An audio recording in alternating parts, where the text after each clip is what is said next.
Alguna vez existió una ciudad llamada Armero, ciudad pujante, con cerca de 40.000 habitantes, donde se conseguía de todo, donde los pueblos aledaños iban a surtirse. Era conocida como la Ciudad Blanca por sus grandes cultivos de algodón. Fue también tierra agrícola y ganadera. Dicen que allí nació la fumigación aérea. Fue tierra de pilotos y deportistas destacados.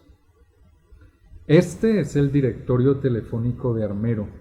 Vemos allí calles que ya no existen, direcciones que ya no existen, almacenes, consultorios, fábricas y talleres que ya no existen.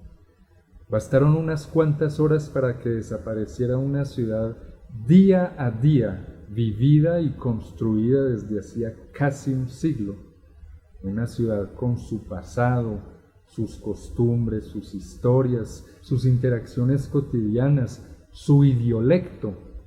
El 13 de noviembre de 1985, la ciudad es borrada del mapa por la avalancha que desencadena la actividad del volcán Nevado del Ruiz.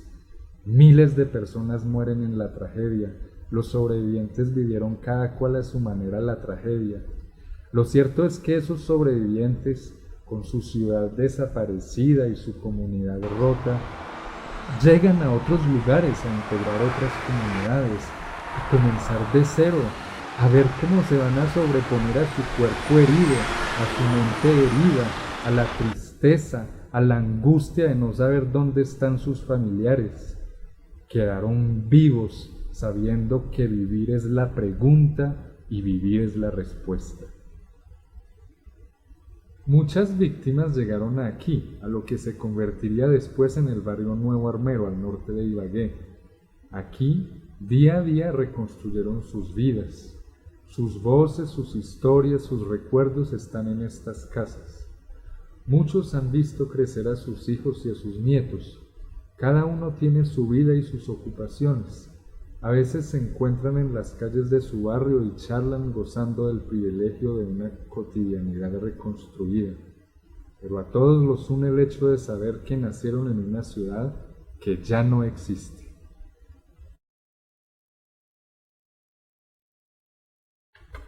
«13 de noviembre de 1985. A pesar de rumores de una posible inundación sin mayores consecuencias, y de una lluvia de ceniza que había estado cayendo desde hacía algunos días, el día transcurría normalmente para doña Mercedes Morales, que en la época estaba terminando su bachillerato. Ese día fue a la casa de una amiga a hacer una tarea de inglés. Estábamos en el patio de la casa de ella, la casa quedaba ubicada por un lado del cementerio de Armero. Estábamos haciendo el trabajo cuando empezó a caer la ceniza. Nos despedimos y cada uno nos fuimos para la casa. Nos acostamos como lo normal de comer uno y de ver el noticiero, y estábamos viendo el noticiero cuando llegó la luz. Cuando Hernán Castrillón dijo: el Nevado del Ruiz acaba de hacer erupción. De ahí no supe nada más, nos fuimos a dormir. Armero, carrera 18 con calle 16. Una dirección que hoy ya no existe, pero que antes de que desapareciera la ciudad fue la casa de doña Omaira de Quintero. Allí también tenía una miscelánea. Otro día normal de trabajo. Como todos los habitantes de la ciudad, solo supo de algunas recomendaciones en caso de inundación. Pues mi vida transcurría en el negocio, que ahí mismo era mi vivienda, con mi esposo, mis hijas, ¿sí? Pero cuando empezaron las reuniones de que se iba a venir el volcán, que iba a haber esto, nunca informaron la magnitud que realmente íbamos a sufrir, sino que decían que eso era algo pasajero, que lo que iba a venir era agua, pero que no tuviéramos miedo, porque lo que llegaba era agua y era únicamente por la parte del norte, la mitad de la ciudad, del norte hacia el sur, era lo que llegaba el agua, o sea, por donde está el río Lagunilla y una sequía. pero donde yo me encontraba, no, esa parte no iba a suceder nada. Entonces trataron de opacar los conceptos de los geólogos que habían llegado, creo que de Francia, Italia, que vinieron a investigar, y ellos dieron un informe a la República de Colombia, allá a Bogotá, al Centro de Geología de Bogotá, e inclusive con la ministra Estaquet, Noemí Sanín, que les entregaron un informe de que a partir de noviembre, por ahí como del 12 al 15 o al 19, Armero se acababa, queda totalmente desaparecido. El martes empezó a caer en la tarde, empezó a anudarse el cielo, a ponerse oscuro, que ya iba a llover, y empezó a caer mucha ceniza, o sea, es una arenilla blanca que cae, menudita. Empezó a caer y a caer y a caer. Entonces por la radio Nuevo Armero decían, mantengan la radio prendida para poderles estar informando los movimientos del volcán, lo que va a suceder, y si salen a la calle, pónganse una gorra, empapen un pañuelo y llévenlo a la boca y la nariz para que no inhalen el olor del azufre, y gafas para que no le caiga esa arenilla en los ojos. Eso era lo que informaban. En esto coincide doña Gabrielina Ferrucho, que aunque no estaba el día de la avalancha, perdió a su marido. Trabajaba para una empresa agrícola, pero fue designada para tomar notas de las reuniones que meses antes de la tragedia se hicieron en Ibagué y en Lérida, ante un posible deshielo del Nevado del Ruiz. Encuentro yo dos franceses que camine, vamos a mirar. Ay, son unos franceses. Y llegan ellos y nos dicen, nosotros hicimos un estudio yo no recuerdo, fue tanto el dolor que me causó esa noticia tan terrible, que pues uno queda pues como se le van las luces y dice, dejamos un SOS que lo entregamos en Bogotá. Sin embargo, las opiniones estaban divididas ante un tema que se manejaba con extremada reserva, mientras que la comunidad se le minimizaban las consecuencias de un posible desastre natural. Que la Universidad de Caldas en Manizales tiene entre las profesiones allá hay geólogos. Sí. Y unos como 14 o 16 estudiantes estaban justamente para el 13 de noviembre en Armero, que habían estado allá seguramente algo se supo, porque como eso era un secreto. Entonces uno decía que sí, que iba a haber deshielo en el Nevado. Entonces cuando habían las conferencias allá, decían, no se preocupen, el agua le llega al tobillo, y como va a salir, ¿cómo es que llama esto? El olor a azufre. Azufre, entonces cogen un pañuelo húmedo y se lo ponen en la nariz. Con eso es más que suficiente. Yo sí veía al alcalde en esas reuniones muy preocupado. Ese señor era con esa cabeza así, él venía acá y hablaba y decía y hablaba, y mire que lo que se está diciendo es otra cosa. Los armeritas estaban en alto riesgo, pues vivían en una ciudad cercana al volcán y con una situación geográfica extremadamente vulnerable.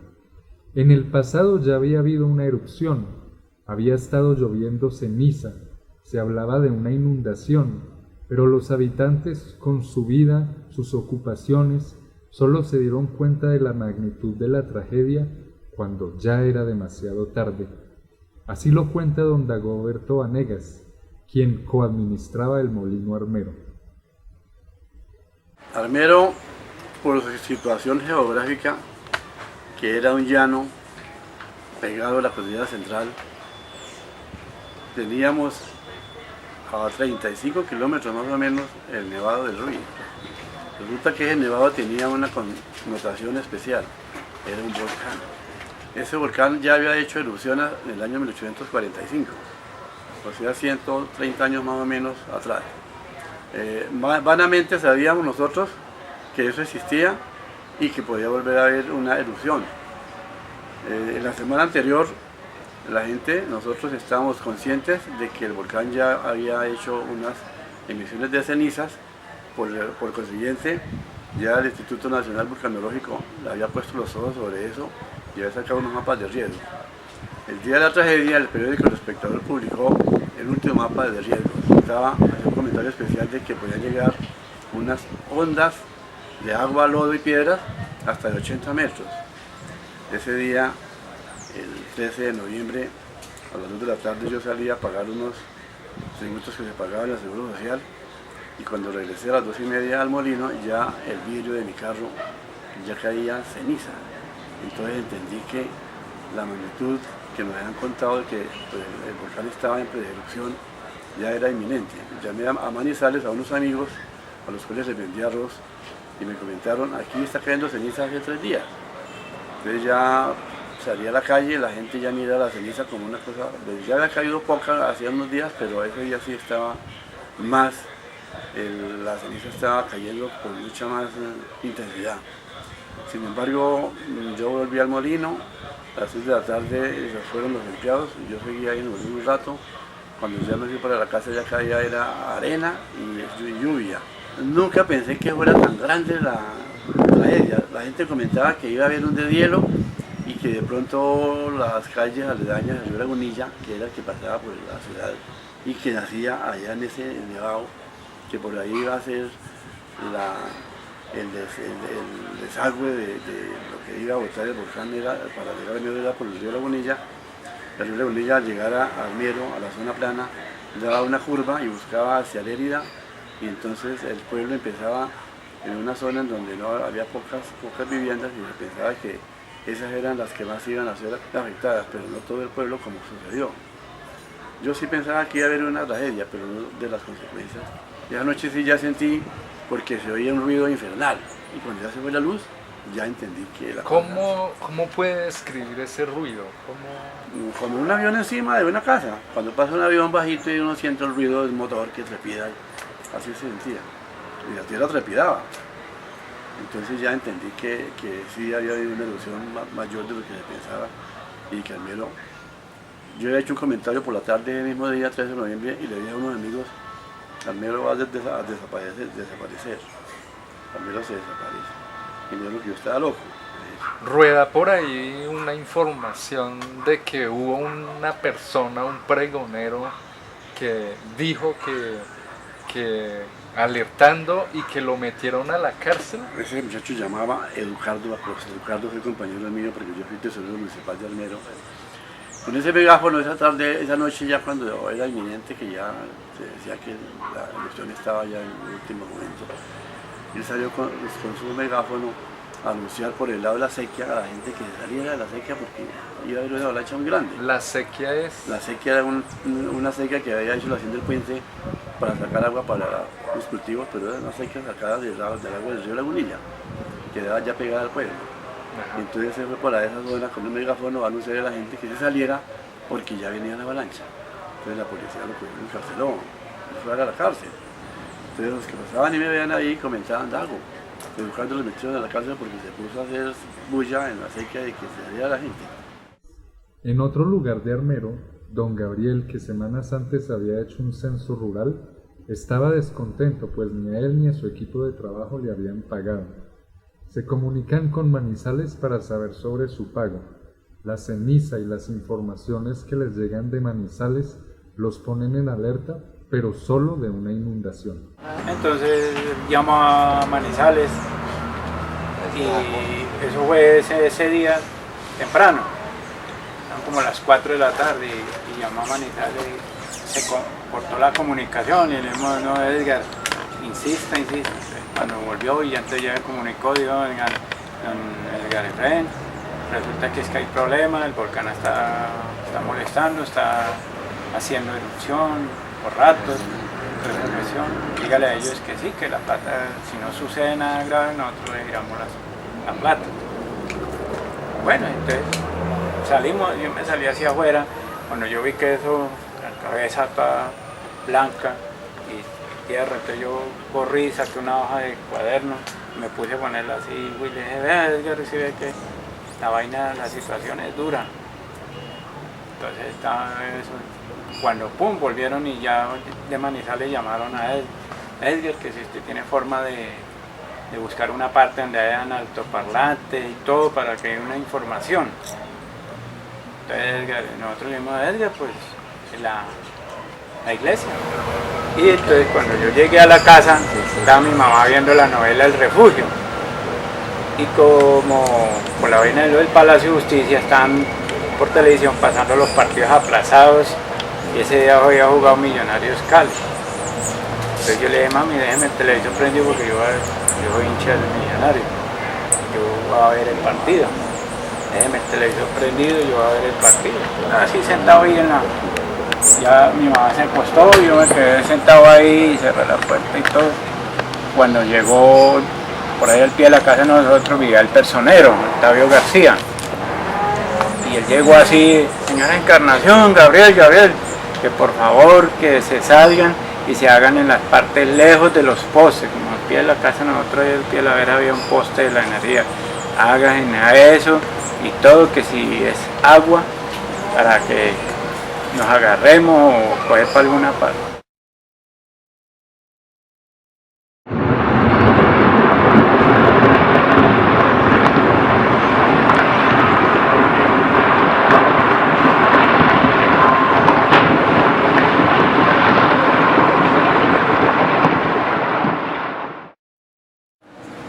Yo doy la vuelta así cuando pasa una señora, que ahí viene el monstruo, ahí viene el demonio, ahí viene yo veía unas luces que daban vueltas así, eran los carros, y ahí viene el demonio, y arranco yo a correr y a buscar a eso, y me fui yo así. ¿El demonio era qué? La popolón de tierra esa dando vueltas con los carros y... ¿Cómo era de alto eso? Eso siempre se veían las luces altas y yo dije, por ahí no, las luces de los postes, 10, 20 metros. Claro, y dije, las luces de los postes no es así tan alta. La gente decía, no, eso es la luz de los postes. Y dije, no, eso y eran las luces del carro que ya los traía dándole, las traía así y eso sonaba como si tuvieran unos 10 helicópteros o aviones ahí al pie de uno. Entonces yo arranqué a buscar a mi mamá y a mi hermano y hágale. Cuando yo pasé una vaguita así, que había una quebradita que la llamaban La Limera, y pasé así, cuando vi fue que sonó eso duro y vi cuando clavó en una montaña un camión. Y uy, esto es grave. Y seguí corriendo y cuando llegamos, nosotros vivíamos casi cerca ahí de las lomas, teníamos cerca unas lomas, una que ya todos los 3 de mayo iba uno allá y le pedía a la Virgen, había una cruz, todo. Pero y llegamos a... ¿La avalancha lo arrastra usted? No, sigo corriendo, no, yo ni alcanzo a... Donde me demoro un poquito así, me había matado. Cuando ya nos despertamos era porque mi mamá nos llamaba porque había un ruido muy duro, no sé. Yo siempre lo asemejo como el ruido de un avión cuando va súper bajito, cuando pasa una trilladora y que hace como todos esos ruidos a la vez, así como estremecedor, y vi que la casa se empezaba a sincronizar, a sacudir. Cuando ya fui que la casa reventó. Y pues ahí fue cuando empezó como el dolor, como la tristeza, como que no sabíamos ni qué era. La casa se revienta y la arrastra. Sí, y ustedes se van con la eso. casa, ya era noche, eso no sé definir. Usted se sintió arrastrando por el lodo. Reventó la casa por completo, quedamos desubicados, y pues cada uno por un lado, mi mamá, mis hermanas, con las que estábamos. Al despertar yo digo que de pronto uno se puede haber dormido, aunque yo a veces digo que no, porque yo desde un comienzo escuché muchos llantos, muchos auxilios, muchas personas que gritaban, yo soy fulano de tal, ayuda, mucha gente pidiendo auxilio. Y así transcurrió como esa noche, ¿no? En medio de incertidumbre, en medio de pánico, en medio de miedo. La tierra no dejaba de rugir, no dejaba de cimbronearse, hasta que ya como que todo quedó como una calma, pero eran muchos los lamentos de las personas, mucha gente pidiendo auxilio. A medida que transcurría la noche, perdón, se iban escuchando menos voces, menos auxilios. Cuando ya empezó a aclarar, entonces fue cuando uno, pues en medio de que uno estaba en la posición, yo quedé en una posición muy difícil para poder ver. Era una posición boca abajo, como acostada, agua emposada, escombros de la casa. No se podía mover. ¿Cómo? No se podía mover. No me podía mover, lo único que tenía libre era la cabeza, con inclinación así como un poquito hacia arriba, porque me quedaron, pues prácticamente a mí agradecida con Dios por esa oportunidad, me saltó fue como una puerta de la casa que dividía, era como una columna. Esa puerta se abría en tres y esa noche esa puerta estaba cerrada. Entonces esa puerta yo estaba cerca porque mi mamá se había despertado y ya nos estaba llamando, ¿no? Cuando sentimos cuando sentimos que se derrumbó la casa. Entonces esa puerta quedó con una inclinación y entonces yo quedé como enterrada entre un vasito debajo de la puerta y escombros y todos los otros escombros encima. Entonces ahí fue, a esa puerta es que le debo yo que de pronto no me haya dejado hundir, porque de todas formas la tierra no dejaba de cimbronear. Ahí, y pues yo ya escuchaba la voz de mi mamá, ya cuando aclaró, la voz de mi mamá y de muchos vecinos pidiendo ayuda, pidiendo auxilio, identificándose, yo soy fulana de tal, por favor, ayúdame. Pero era muy difícil, o sea, todos los que quedamos, o sea, como en ese espacio, era muy difícil como prestar, el uno al otro prestar ayuda. Yo recuerdo que esa noche tarde, o sea, cuando sucedió eso, se acercó un chico morenito, no sé, él dice en ese entonces que él vivía en el barrio Yavid, porque él dijo, yo soy del barrio Yavid, y el barrio Yavid quedaba, pues no sé, muy retirado a donde nosotros estábamos, y entonces eso lo trajo hasta ahí, hasta cerca de la casa. Entonces él se pudo llegar al sitio donde estaban ubicadas mis hermanas, mi madre, que mi madre quedó sepultada allá, mis otras hermanitas que también estaban ahí. Pues estábamos todos en la casa, pero nos arrastró de forma diferente. Mi hermana Luz Estela, mi hermana María quedaron como en un alto. A mí me arrastró más hacia abajo y yo quedé como como hacia abajo. A pesar de que todas estamos en la misma casa, quedamos en ubicaciones diferentes. Lejos de la casa.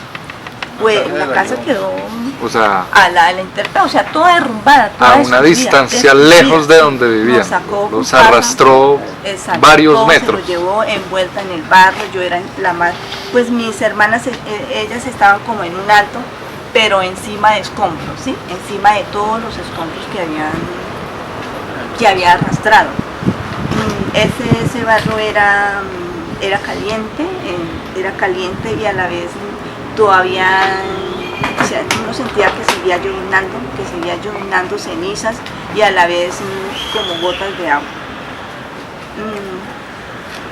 Yo quedé emposada, donde yo estaba era emposado. Así duramos ese día, todo el día.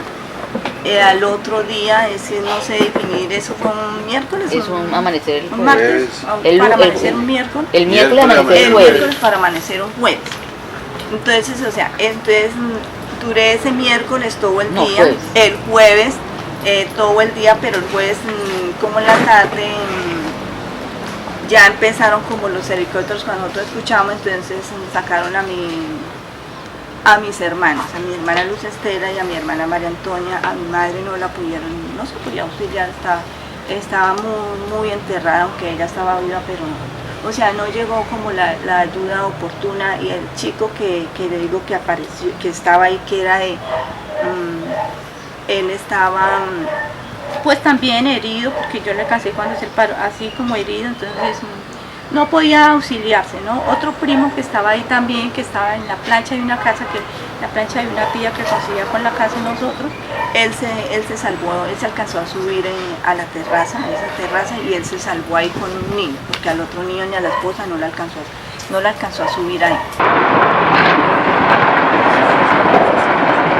Llego a mi casa, mi señora estaba allá, yo la llamaba por teléfono que se cerrara, que le cerrara las ventanas, que le tapara la boca al niño porque ya caía mucha ceniza. Y un olor a azufre el olor a azufre era tremendo. Usted andaba ya por todo el olor a azufre. Entonces la gente pues con pañuelos en la boca, que se lo mojaban, que se lo humedecía para ponérselo. Yo llegué a la casa y encontré ese panorama. Sin embargo, me pareció que no estaba tan grave, y me puse a ver un partido que había de fútbol, creo que era Millonarios Cali, algo así por televisión, y me puse a ver el partido y me quedé dormido. Entonces cuando ya me despertó fue la suegra, que vivía ahí a 10 metros de mi casa, a la otra casa siguiente, a llamarnos que el mundo estaba corriendo. Entonces ya me desperté y miré a la calle, y ya cuando miré a la calle ya vi arena. Cuando ya vi arena dije, esto ya eso es arena del volcán, no es arena blanca.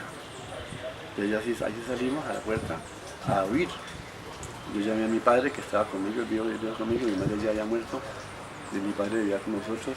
Venía vimos y lo levantamos, y él salió a la puerta, se fue que para vestirse, pero ya venía una avalancha como 20 metros, y entonces no se salir corriendo. Mi padre murió allá. ¿Una avalancha? ¿Cómo era esa avalancha? La avalancha era una cantidad de lodo, piedras, carros, cosas así, dando vueltas, pero ella no era así rápida, sino como que envolvía, destruía las casas e iba avanzando. Pero era alta, se veía altísima. ¿Por ahí cuánto? 60, 70 metros por lo menos, eso era altísimo. Sino que como en la mitad iban carros con luz prendida, entonces se veía luz así, y la gente ahí envuelta en esa cantidad de lodo. Pero no iba rápido, sino lento. No, ella no era rápida, ella iba destruyendo, iba demoliendo, iba avanzando. Como una ola. Sí, como una ola inmensa, llena de todas las cosas que iba arrastrando, neveras, cosas, muebles de las casas, paredes, vehículos, todo eso lo iba arrastrando ahí. Y entonces ustedes salen Salimos corriendo. La señora iba antes con el niño y la mamá y la hermana, y yo me quedé un poquito así, mi papá salía de la casa, él no salió porque ya sentí frío atrás, o sea que sentí que ya la avalancha por detrás me algo a la casa.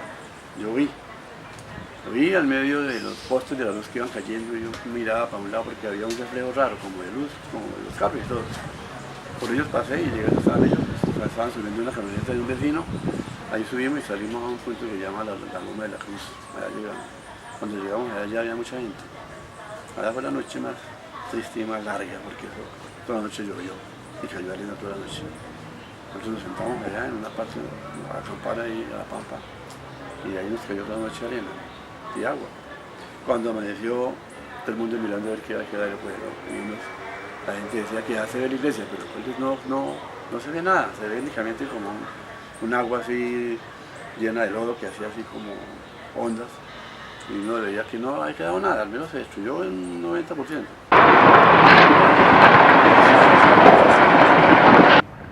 Yo personalmente esa noche nosotros cerramos el negocio como a las 9 de la noche, ¿sí? Nos acostamos y se dejó la volqueta, se dejó tanqueada para en caso que sucediera algo, no éramos sino salir en la volqueta y buscar, pues para irnos bien pudiera para acá, venirnos para acá, para Ibagué, o salir hacia Guayabal, Mariquita, todo eso, ¿sí? Buscando vías de acceso donde no nos fuera a suceder nada, pero no fue así.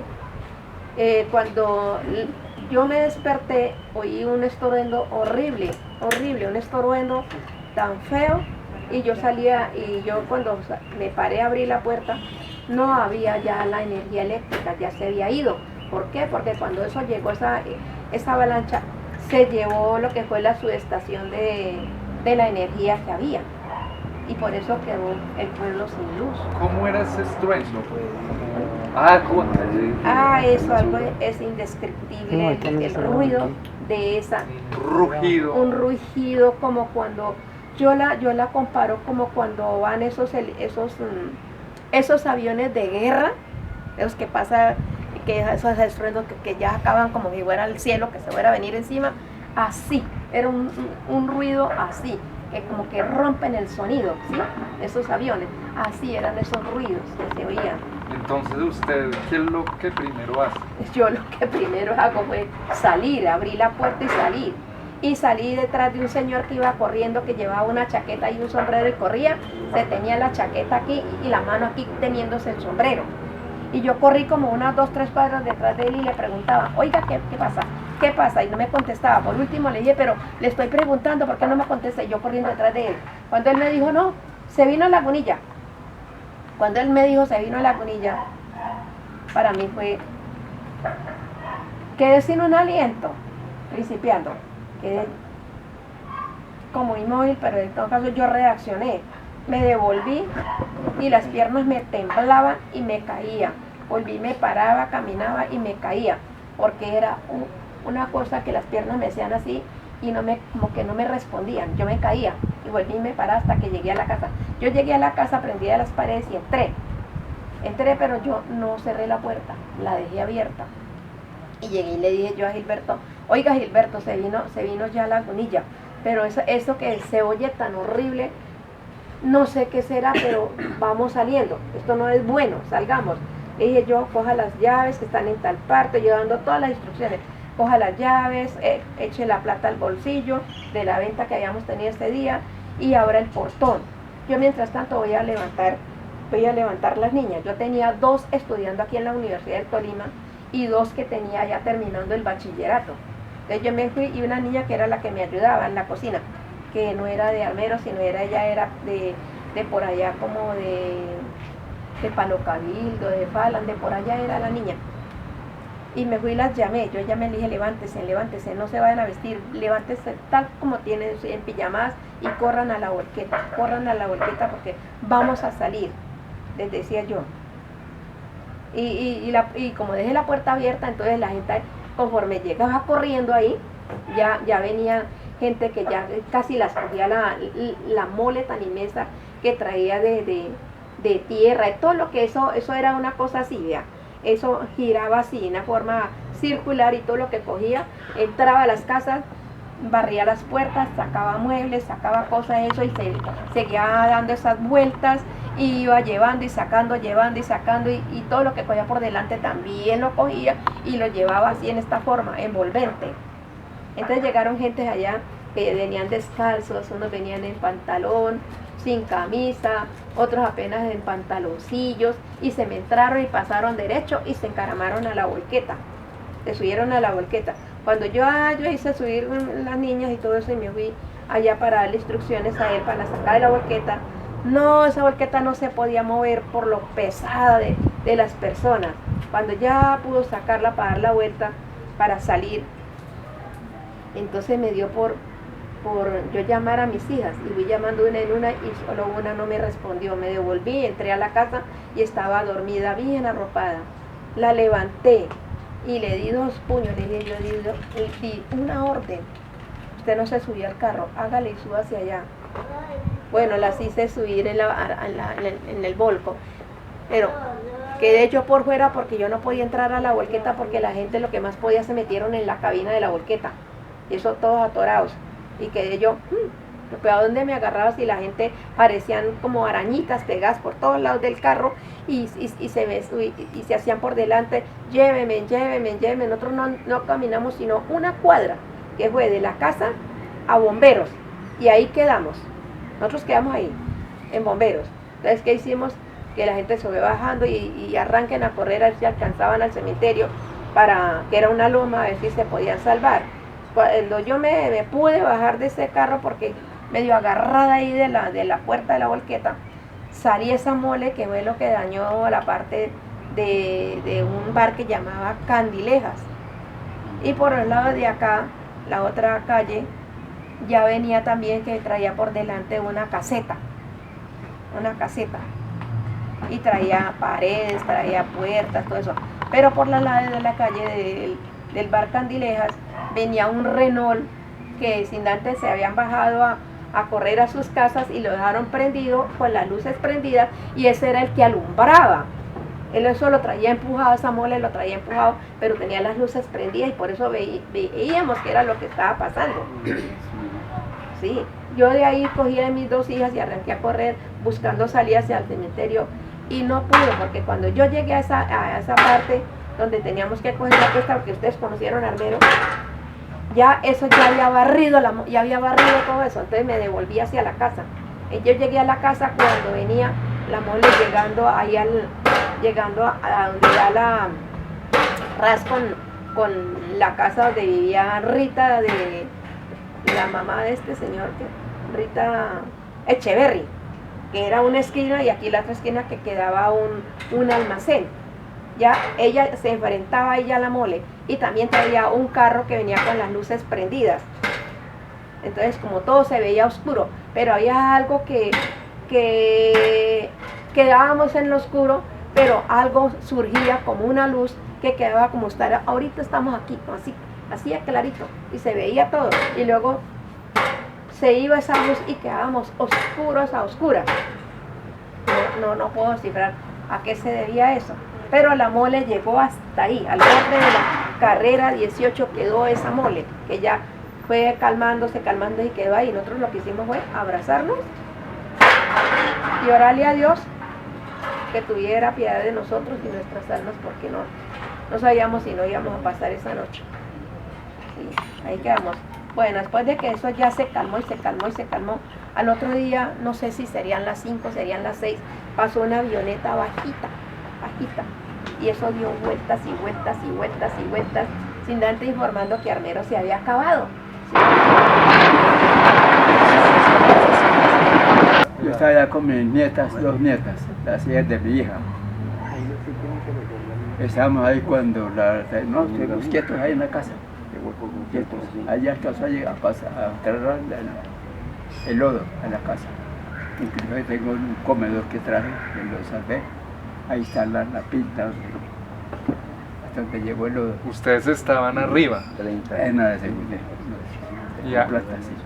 Pero la primera. La avalancha no se llevó la casa. No canté un poquito lodo en la casa.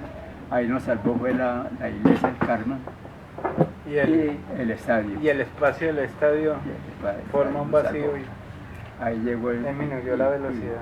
Botó el lodo para lado y lado, el agua, lado y lado. Ahí no sé qué, inclusive esa imagen que hay ahí al frente, allá está en la iglesia del Carmen. La sacó mi esposa, ella fue la que hizo fabricar la iglesia del Carmen. Así intituló la revista Cromos su informe especial sobre la avalancha de Armero, publicado el 25 de noviembre de 1985. Termina la terrible noche en que desaparece una ciudad, pero la tragedia continúa. Los que quedan enterrados en el lodo, atrapados entre los escombros y heridos como doña Mercedes, ven pasar las horas esperando que alguien vaya a ayudarlos.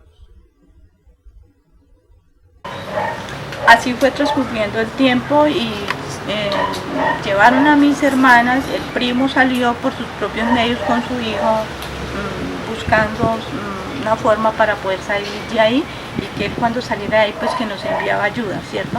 Entonces mi hermana todavía estaba ahí cuando ya el otro día, o sea, eso fue el miércoles, ya eso fue el jueves, pasó el jueves, entonces ya el viernes ya llegó ayuda en la mañana y ya sacaron a mi hermana, a 2 hermanitas mías las sacaron de ahí, y a mí fueron a auxiliarme, pero en las condiciones en que estaba el terreno, porque había mucho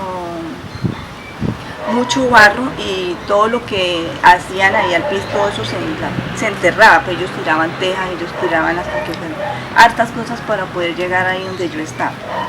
Entonces a ellas se las llevaron y él dijo que pues que El que fue a auxiliarnos, uno de la Cruz Roja, no sé de qué entidad era, me recuerdo que era de negro, era todo de negro. Entonces que él se iba porque él solo no podía auxiliarme porque era muy difícil ahí, o sea, donde yo estaba, ¿cierto? Entonces, bueno, se fueron, se montaron en el helicóptero y se llevaron a mi hermana y se fueron ellos. Entonces, ese viernes, pues, todo el resto de la mañana, de la tarde, pues yo quedé, ya quedé más sola porque ya ellas se la habían llevado y pues ya me dejaron a mí. Eso fue otra noche ahí en el barro, tan solo con unas goticas de agua que el socorrista me pudo dar cuando se llevó a mis hermanas. Y ya llegó la mañana, la tarde, ya llegó otra vez la noche y pues yo otra noche más ahí. Entonces ya el otro día cuando ya se escuchaban más, ya lo que fue el viernes ya se escuchó como más los helicópteros, ¿cierto? Entonces uno decía, bueno, tuve una esperanza, ya están auxiliando a las personas. Yo siempre tuve esa esperanza, y yo pues ya llegaron a mis hermanas, ya estando ellas, ya envían para que me puedan sacar. Y así fue, ya amaneció el sábado y también pues ya había más sol, ya estaba como más claro el día, ya entonces cuando ya empezaron a escuchar otros de los helicópteros, entonces cerca donde yo estaba pues como eso había agua, yo ya en la noche yo ya había tratado con mis manos sacar este brazo, haciendo de esta forma, digamos surcos como de agua para que el agua no se me posara más ahí, y logré hacer surcos de agua y el agua ya no se estancaba tanto. Entonces había libros de la casa, habían quedado libros de Éxito 22, diccionarios. Yo empecé a arrancar hojas en la noche, hojas y sacaba hojas. Entonces ya cuando al ver que amanecía y todo y empecé a ver los libros, entonces se me vino a mi mente mover las hojas. Entonces, claro, pues yo decía, si yo muevo, pues se me pueden ver porque ya no hay quien levante la mano, no hay, ya casi todo el mundo por ahí se había ido. Estaba yo solita. Estaba solita y entonces así fue. Escuché el helicóptero y empecé a mover las hojas. Y yo que empiezo a mover las hojas y cuando yo vi que yo escuchaba, porque no podía ver mucho, que ya el helicóptero estaba más cerca, cuando yo vi que ya con unos cordones llegaron por detrás de mí, por encima de mí. Entonces ya él bajó, me dio agua, me dijo que me daba poquitico porque no me podía dar mucho. Entonces él dijo que si ya me habían venido, yo que sí, que ya me habían venido a prestar los auxilios, pero pues que no me podían sacar porque pues, tenía muchos escombros encima, que estaba enterrada, pues que no se podían parar de frente ni de lado porque la gente se hundía. Entonces él dijo, bueno, entonces me dijo que cómo me llamaba, yo le dije, yo me llamo Ana Mercedes.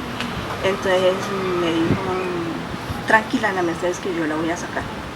Entonces cuando él me dijo, tranquila Ana Mercedes, que yo la voy a sacar, le dije, yo le dije, sí, usted me va a sacar. Entonces él empezó, se bajó, miró por detrás y vi, ay, siempre me da tristeza. Miró de lado y vio que podía excavar, ¿sí?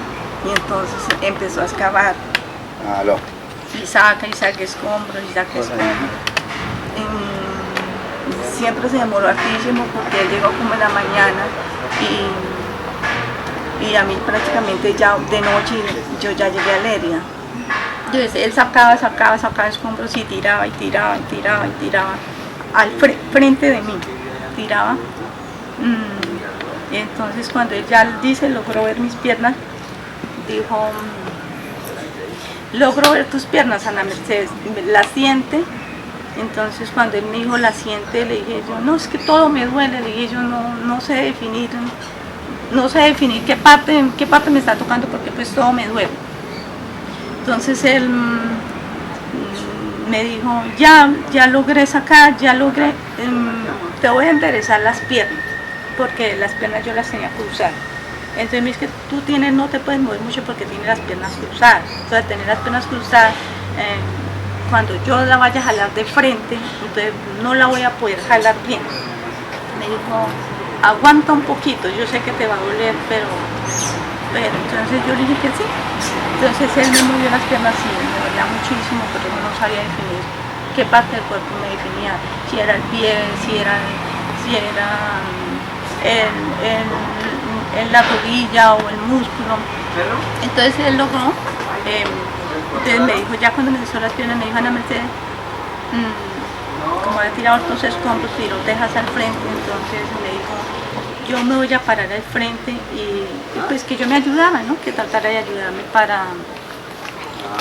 para poder levantarme hacia el frente y poderme sacar. Entonces cuando se hizo así ya, entonces él me jaló de frente y me alzó y me puso encima de, recuerdo que era una parte de pared de la casa, estaba encima, como un cuadrado, prácticamente encima, y él logró ubicarme ahí encima de ese escombro de la casa, y él se subió y me puso ahí. Entonces ya habló y ya le mandaron, dijo que por favor, entonces le tiraron como unos cartones como largos, me los puso en las piernas, me separó las piernas, me los puso, se quitó los cordones de las botas y con eso él me amarró cada cartón en las piernas. Y entonces cuando ya le dijo al helicóptero, al otro, que por favor, para que me ayudara a subir. Entonces él se subió encima del escombro y me levantó y que me tenía que ayudar de ahí, ayudar a que el otro me jalara de la mano para el helicóptero.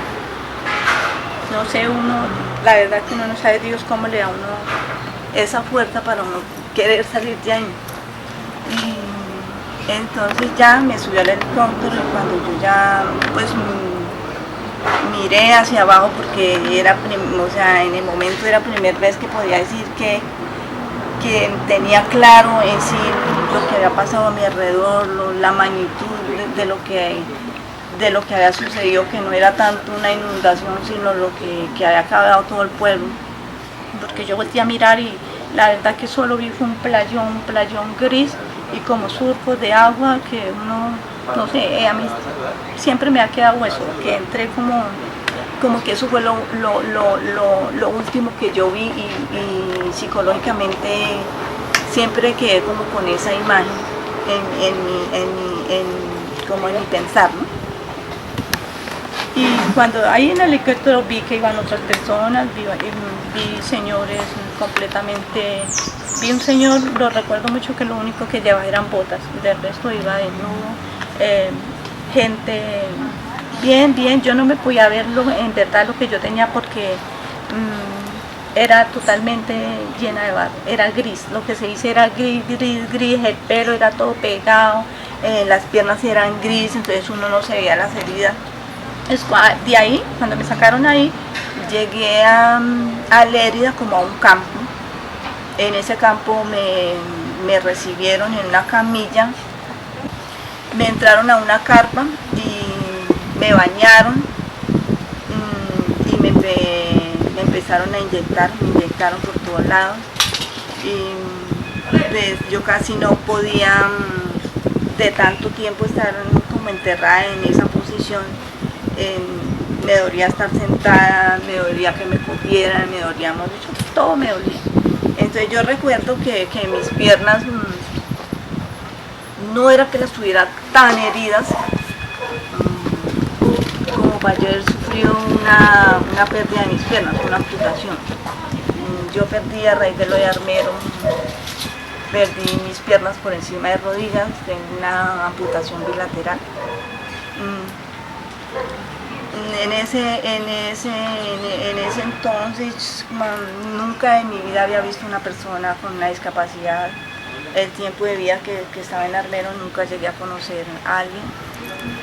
Eso es algo muy duro que se lo tiene uno que ver en uno mismo, vivirlo uno mismo. No es nada fácil volver a empezar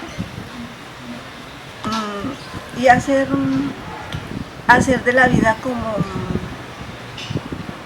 lo más hermoso, recibirla de una forma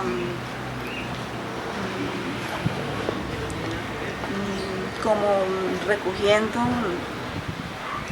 digo yo, ¿no?, las semillas que los padres han infundido en uno, el amor. Gracias a Dios vengo de una familia, de un papá, de una mamá muy amoroso, con muchos valores de respeto. Entre nosotros los hermanos siempre nos infundieron eso, y eso le ayuda mucho a uno cuando uno tiene que vivir algo así. Eso es un soporte como para uno tener a raíz del amor que le han infundido a uno, uno tiene como, diga, una raíz que lo ayuda a uno como a soportar y a saber sobrellevar lo que uno tuvo que enfrentar.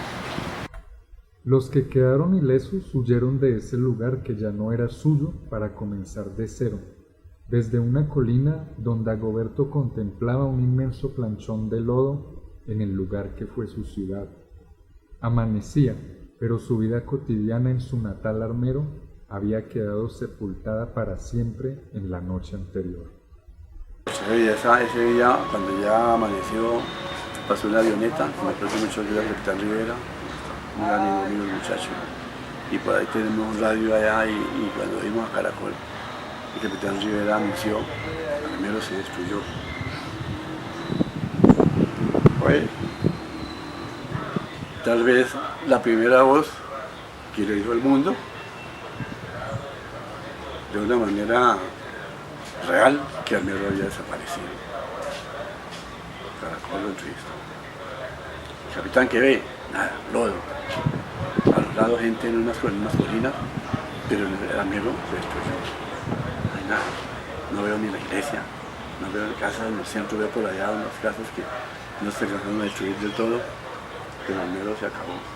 Veo gente saliendo por los costados, embarrada con lodo, veo unos ganados por ahí tirados a los costados, y en las colinas unas gentes que están allá que pudieron correr, pero el Armero ya no existe. Ese día fue Armero. ¿Usted lo escuchaba por radio?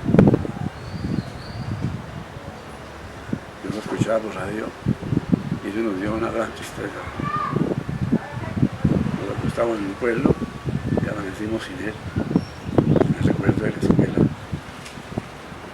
me recuerdo del colegio, de la iglesia. Sitios donde trabajamos, donde jugamos fútbol, estadio, donde corrimos de pequeños, donde tuvimos amigos, vecinos, donde pasamos navidades, años nuevos con todos los vecinos y amigos, que era un pueblo muy cosmopolita. Esa cotidianidad para siempre destruida. Acabó para siempre. Salimos despavoridos de allá a buscar un rumbo nuevo en cualquier sitio donde nos pudiéramos asentar de nuevo y volver a rehacer nuestras vidas. De donde estaban, ¿hacia dónde se dirigen? Ese día empezaron a pasar helicópteros, nosotros les hacíamos señas, de pronto bajó uno y pudimos llevar allá a una señora que estaba muy bien, una niña, ya quedaba un besito partido, lo llevamos allá, el helicóptero, la echó el helicóptero y la sacó, y fue sacando gente, los más ancianos que estaban ya, no podían caminar. Recuerdo mucho un señor ya de edad que estaba sentado en un saladero de ganado de la hacienda Puracé. Yo me fui a mi alrededor a mirarlo, me conoció, me dijo, Dago. Le dije, ¿qué le pasó, patrón? Le dije, mire cómo estoy. Lo miré bien, el ojo derecho lo tenía casi salido de la órbita y la nariz así como desviada, y este vasito yo ya me habló también como torsión, presentí que tenía fractura. Lo bajé de allá, estaba sentado en la canoa donde le daban sal al ganado, lo llevé hasta la cabecera y ahí se lo entregué a una gente que ya estaba ayudando a sacarlos era como la defensa civil, esperando que llegara un helicóptero para echarlo para Lérida o para algún sitio. Al mediodía, como ahí había un amigo que tenía un carro para ir a Bogotá, como el Renault 6, él me dijo, yo no soy capaz de bajar por allá porque tengo mucho nervio. Entonces yo miro el vehículo. Como a la 1 de la tarde bajé, miré el vehículo, lo destapé el motor, reviré que tenía gasolina y agua suficiente. Y subí otra vez y dije, el carro está bien, y lo prendí, prendió bien, pero el carro prende. Entonces bajamos con mi familia y nos montamos ahí y salimos por la carretera que va buscando los de Magdalena, un corregimiento que se llama Méndez. Los armeritas que se encontraban en otros lugares se enteran por radio y por televisión que su ciudad había desaparecido. Fue el caso de doña Maribel Agudelo, que estaba hospitalizada en Bogotá. Jamás pudo encontrar ni a sus hermanos ni a sus sobrinos. En esos controles, el 13 de noviembre el médico me dijo, pues si se quiere ir para Armero, váyase. Y yo casualmente ese día nos íbamos a ir para Armero, pero mi hermana, hablamos a las 8 de la noche, pero ella nunca nos dijo que estaba cayendo ceniza ni nada.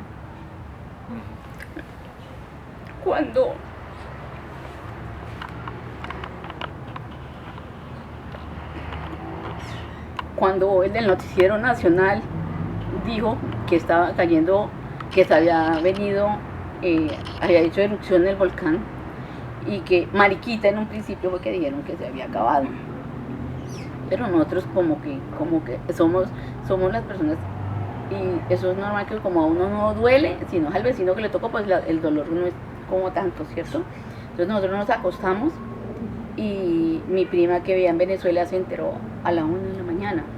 Pero ella dijo que llamó aquí a Colombia a mis familiares y dijo que no avisarle a mi mamá, primero porque yo estaba operada y segundo porque a la 1 de la mañana pues no me podía hacer como nada. A las 5 de la mañana llamaron a mi mamá, a mi hermana, a mi otra hermana que estaba en Bogotá, y pasaron a mi mamá, y mi hermana, mi prima le comentó a mi mamá que Armero se había acabado, que había pasado una tragedia en Armero, y que Armero, entonces mi mamá lo único que nos decía era que no maldijéramos, ¿no? Ella se quedó como ida, y casualmente yo le quité el teléfono y ella, mi prima decía, no María, hay que darle fuerzas a mi mamá, a mi tía Belia, hay que darle fuerzas y hay que ponernos para ver qué pasa con Armero. Cuando al momento prendimos el radio, pasó la avioneta diciendo que Armero era un planchón, que Armero se había acabado, y como que en la mente de nosotros no, o en la mente mía no cabía que Armero se hubiera acabado. Cuando empezaron a hablar que llegó el ejército, que llegó la policía, que la defensa civil, y que empezaron a entrar a Armero, uno se imaginaba que por las calles, ¿no? Que de pronto era el agua que habían dicho que había bajado, pero uno no se imaginaba la magnitud de que había pasado. Cuando fue pasando el tiempo, las horas, y ya uno como que más, cuando llegó la televisión y mostraba la magnitud que fue haberse acabado Armero. Entonces eso para nosotros fue, y a mi mamá, ella fue una persona que mi Dios le dio mucha fortaleza, y era la que nos daba fortaleza a nosotros, porque nosotros allá en Bogotá estaba mi hermano Agustín, mi hermana Clara y mi hermana Marta, que ya vivían en Bogotá, y estábamos donde mi hermana Marta, y nosotros veíamos, y nosotros le hablábamos como a los televisores, porque veíamos la gente conocida, y preguntando por mi hermana Cristina, por mi hermano Alejandro, y por los niños de mi hermana mayor, que era Carolina, y Josecito, que tenía 1 año. Pero nadie nos dio razón. Nosotros estuvimos allá, no nos dejaban bajar por mi estado de salud.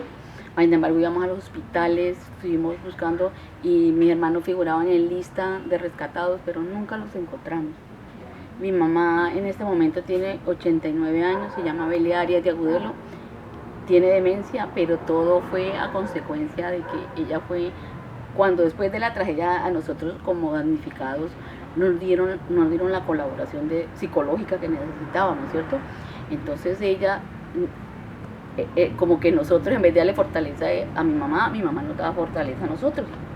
Ella fue muy fuerte, ella le pidió mucho a Dios que le diera fortaleza, porque hasta el último día que ella fue consciente, ella tenía la esperanza de que sus hijos estuvieran vivos. Cuando en enero del 86 nos llamaron y dijeron que mi sobrina Carolina, la niña de mi hermana mayor, Cristina, estaba en Guayabal. Duramos 20 días recorriendo Guayabal y nos encontrábamos los amigos, sí, que nosotros vimos la hija de la negra, sí, nosotros vimos la hija de la negra, pero nunca nadie nos dio con exactitud y nunca la encontramos. Y mi mamá fue a nosotros estuvimos en la radio, en la televisión, en la prensa escrita, pero nunca hasta el momento, ¿no? Y ella, hasta cuando el momento que perdió su razón hace 13 años, la ilusión de ella era encontrar a sus hijos, porque ella dice que en su corazón sus hijos estaban vivos. La tragedia trae caos y confusión. Llegan ríos de gente preguntando por desaparecidos. Otros aprovechan para saquear y robar. Los sobrevivientes que como doña Omaira cogieron camino y llegaron a las poblaciones más cercanas, se encontraron con unos habitantes desconfiados que por seguridad preferían encerrarse a brindar ayuda. Y de ahí cogimos viaje por un caminito a llegar a Guayabal. Nosotros llegamos a Guayabal con casi anocheciendo. Había mucha gente por un lado, por todos lados, buscando las familias. A mí me preguntaban, ay, fulano y tal, ¿usted lo vio? No podía dar razón porque como había una mezcla de personas que eran de otros barrios que habían quedado ahí, que habían llegado corriendo y quedaron ahí. Nosotros allá quedamos, nosotros nos sentamos en los corredores, ahí llegaron camiones cargados de comidas y todo eso, pero ¿qué pasó? Nosotros no tuvimos una ayuda de la misma población de Guayabal porque ellos en el momento de la tragedia vivieron encerrados porque no les convenía que nosotros nos alojaran en algún sitio porque detrás de nosotros había mucha gente que eran de otros lados, que buscando gente, que buscando familias, pero entre eso había mucha gente infiltrada que lo que estaba haciendo era saqueando, robando. Ajá. Era lo que estaban haciendo. Y esa noche se formó un problema con las comidas. Nosotros que nos íbamos a ir a hacer filas y colas, no, uno con una tristeza tan enorme que se iba a poner a hacer filas que por un bocado de comida. La gente de ahí de Guayabal y todos esos que habían llegado a otras partes buscando familia eran los que hacían, se empujaban y peleaban por toda la comida que trajeron. Lo mismo fueron las cobijas, de colchones y todo eso también. Eso no es, nosotros no hicimos nada. Nosotros al sábado nos enviaron para Bogotá a la Cruz Roja en un camión.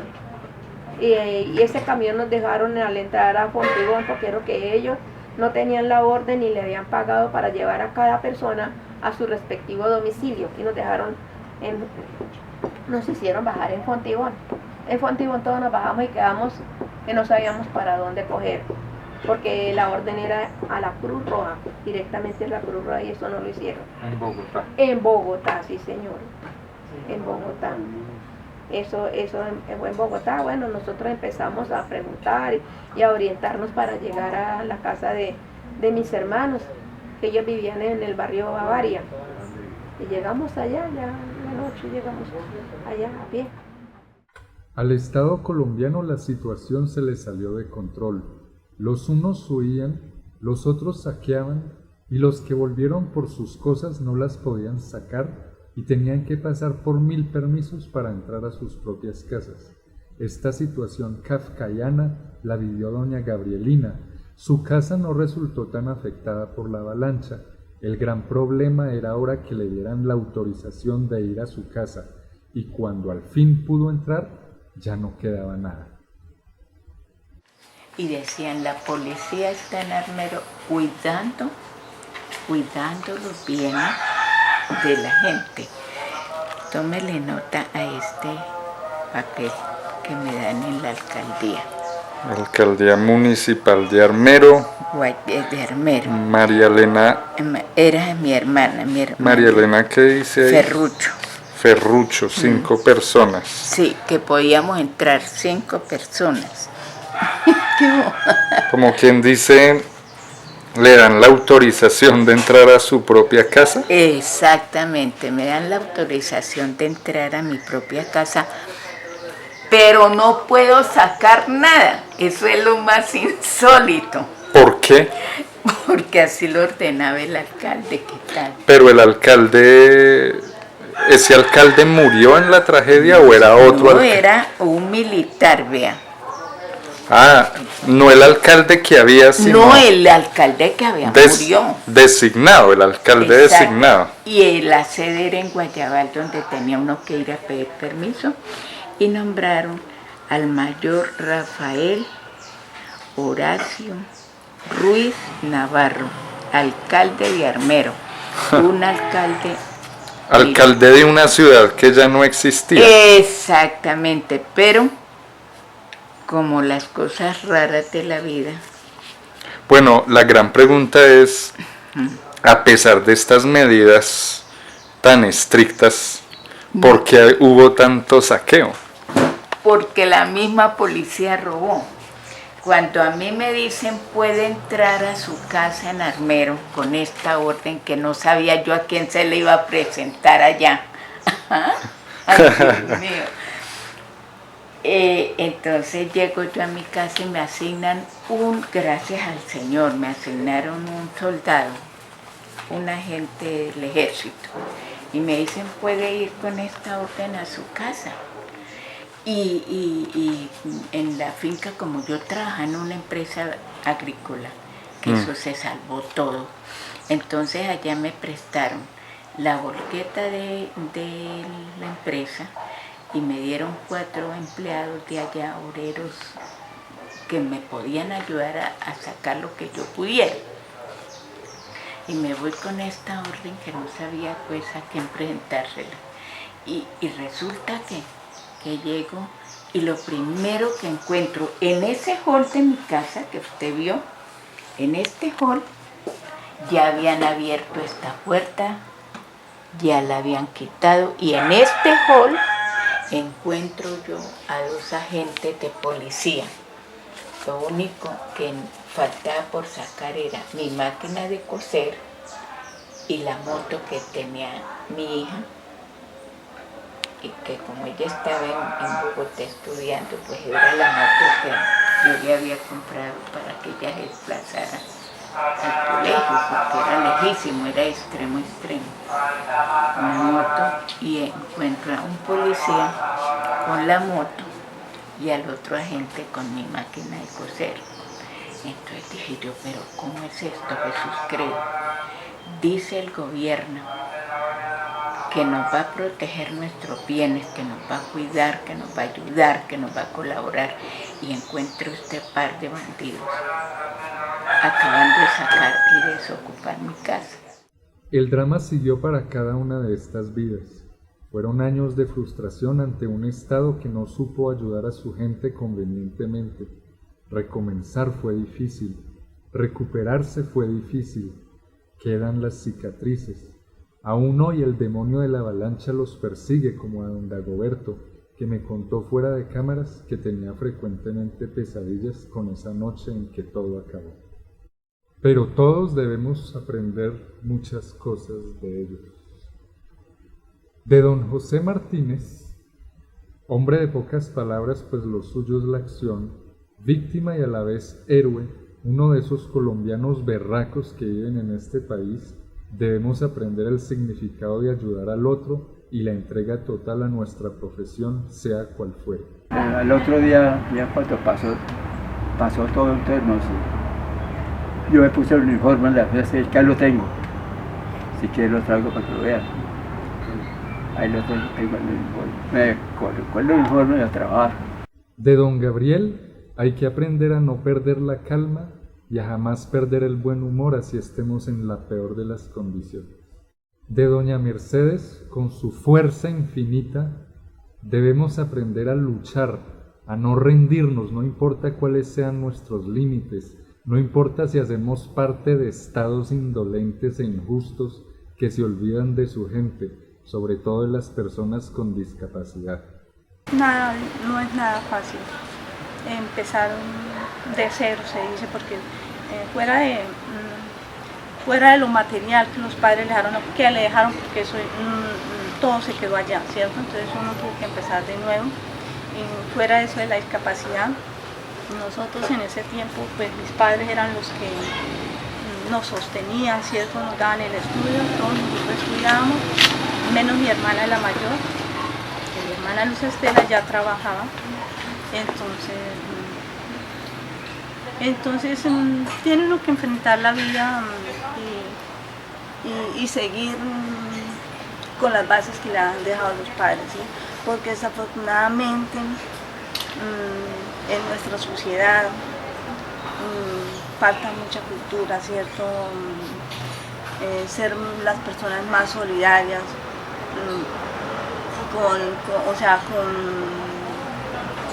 en cuanto al campo de las personas con discapacidad,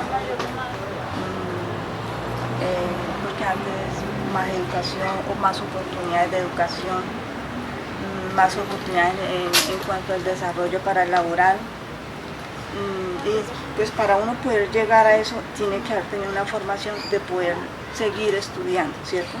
Si tú logras mejores capacitaciones, si uno logra un apoyo en cuanto al gobierno, no se vio eso, no se vio, yo lo puedo decir personalmente que no se vio ese apoyo que uno quisiera haber tenido.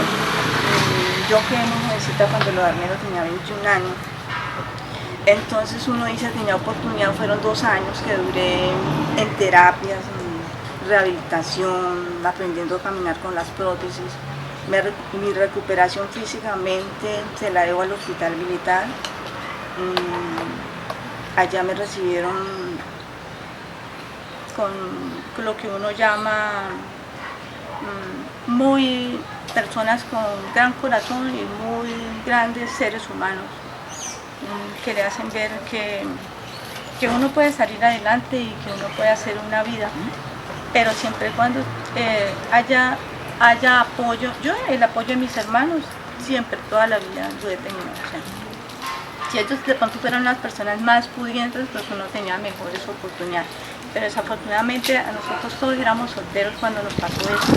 Todos dependíamos únicamente de mi hermana Estela, que trabajaba, pero que en ese entonces ella estaba trabajando como almacenista en el almacén municipal de Armero, pero ya no estaba laborando, ya tenía que presentarse. Ella casualmente ese día llegaba de Ibagué de una entrevista para empezar acá en Ibagué a trabajar con la gobernación.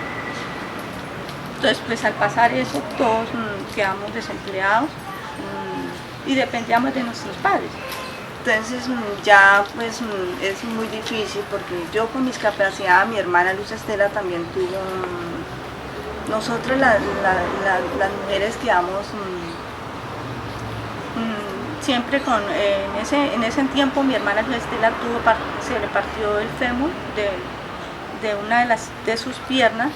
Mi otra hermanita también tuvo luxación de caderas, problema de cadera, quedó con pie caído, pero pues que gracias a Dios ellas lograron pues quedar bien, ¿no? Y gracias a Dios hoy en día pues cada una hizo su vida, organizó su vida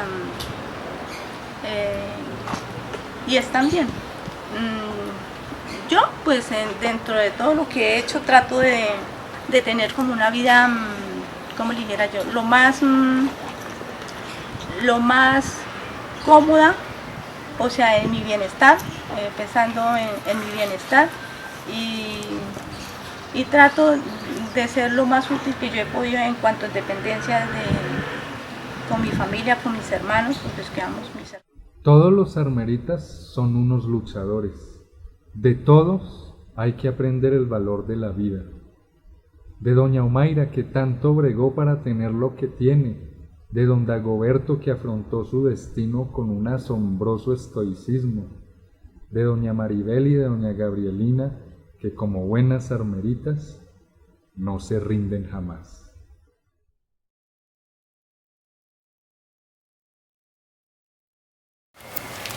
Jorge García Montealegre es un avisado piloto de Armero. Escribió este libro que se llama Historias de Armero. Les voy a leer un pedacito del pensamiento de Jorge, que es muy bonito. Comillas. El único fin de este trabajo literario es restituir lo irrestituible, recuperar lo irrecuperable y así evitar que Armero pase a la historia como un fantasma imaginario y real, y que mañana los hijos de nuestros nietos no se vayan a preguntar a sí mismos si fue realidad o ficción que nosotros existimos. Jorge Montealegre García.